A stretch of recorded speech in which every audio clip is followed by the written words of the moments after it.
17 movies here, so I'm going to try to speed this up a bit. Alright, first I got After Midnight. It's an MGM movie. I know that. That's why one time I was just like, got obsessed and I had to buy all the MGM horror movies on DVD. And actually, this was kind of a mistake. You know, it's kind of, I half watched it. I was kind of busy. I was with one of my friends. We couldn't pay attention. So if that tells you anything about the movie. But there is a stop motion skeleton at the end. It's pretty decent looking. So that one. Then there's Bloodbath.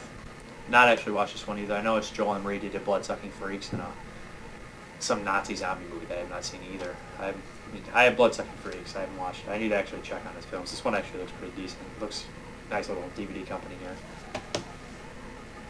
And we have John Carpenter's Body Bags. It's actually a pretty, I haven't seen it in a while, but this is actually a pretty decent movie. I mean, I remember liking it a lot. I remember Stacey Keach gets this crazy hair transplant. It's pretty funny. Mark Hamill's in one. John McNaughton. It's just it's pretty fun. And John Carpenter's little Crypt Keeper like character. It's worth watching.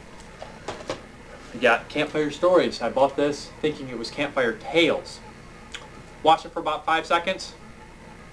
Not for me. Then we got Stephen King's Cat's Eye. Pretty good movie. A couple of the stories are directly based off Stephen King's stories, like The Ledge and Quitters, Inc. Both awesome stories. Translated the film quite well. I mean, Quitters, Inc. is just like a twisted way to get people to quit smoking. And, you know, they should do it. We got Creepshow. Favorite director, George Romero. Great horror writer, Stephen King. Great special effects, Tom Sweeney. Great actors, Ed Harris, Leslie Nielsen, Ted Danson. You should watch this one. This is probably the best horror anthology film. It's my favorite. By far, Creepshow 1. Pretty good. Then we got Creepshow 2 here. This is the special edition one. You know what? This is pretty good too. The first, they cut down on the story, so it's a little bit not as entertaining, but I do enjoy the film. But this has one of the best stories out of both films. I'm not even going to mention Creepshow 3 because it's trash, but has one of the best stories in both films. What's it called? The Raft, I believe. It's an awesome story, and the story in the book, the story Skeleton Crew is actually pretty decent too. The book by Stephen King, but it's pretty well in the film too. Then we got From a Whisper to a Scream. AKA, I think this movie is called The Offspring, and it had like a slit in a small town, and this little creature was popping out. It's like has 3 good stories in there. I remember, yeah, they're all pretty decent in here. Vincent Price is in it. He's like an old librarian and tells the stories or whatever. But it haunted me forever was a story about this little gremlin thing or something, Offspring of the Death or something. And I could never figure out what movie it was. And I finally bought this, and I was like, I found out it was it. And I was like, awesome. It's just another puzzle to the piece of movie collecting that you find eventually when you see those movies as a kid and you eventually find it. It's just fun to watch. This one's pretty good. Then we have a guilty pleasure here. Alright. If you like Tales in the Hood, you're going to like Snoop Dogg's Hit of Horror. I actually enjoyed it. I was entertained. It was quite weird to see in the spray painting episode. You see, like, if anyone's ever seen Mysterious Skin, you catch, like, the main character's little, like, best friend in it. He's in it, and he's, like, this, like, ghetto-fied kid. And it's just weird to see him in that, but it has a pretty decent cast, and it's a pretty decent run-of-the-mill take on Tales in the Crypt stories with a, like, Snoop Dogg, like, twist.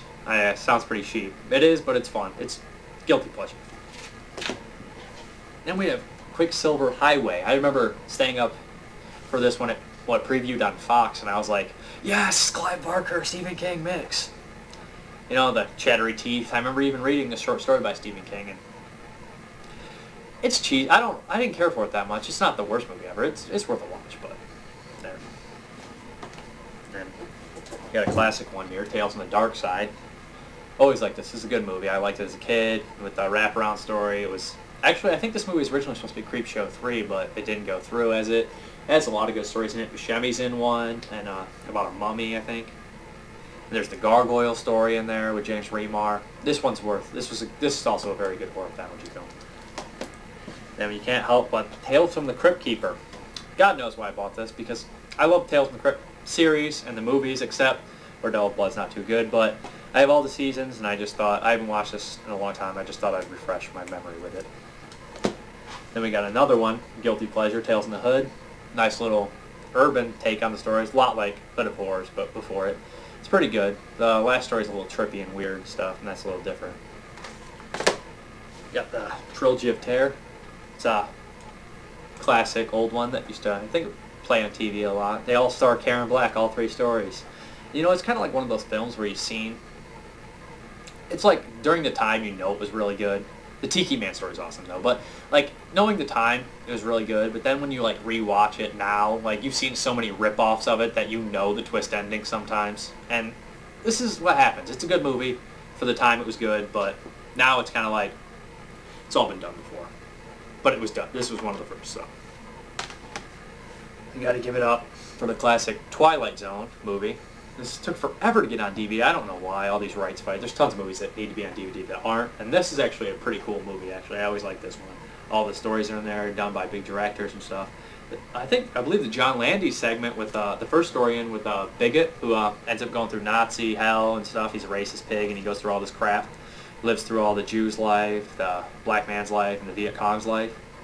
So, and in real life, the ending wasn't supposed to be the same as in the movie. He actually died during the filming of this movie. Vic Morrow, the actor, he appears in Humanoids from the Deep, the original, and I believe he is in the old show Combat, was Call to Fame or something like that. And he dies during the filming of this movie, which is pretty weird. You can find it on the internet somewhere. It's very weird to watch that.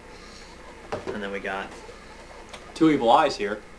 There's two stories in here, one by Romero, one by Dario Argento. And, you know, Romero may be my favorite director, but Argento shines, his story shines way through.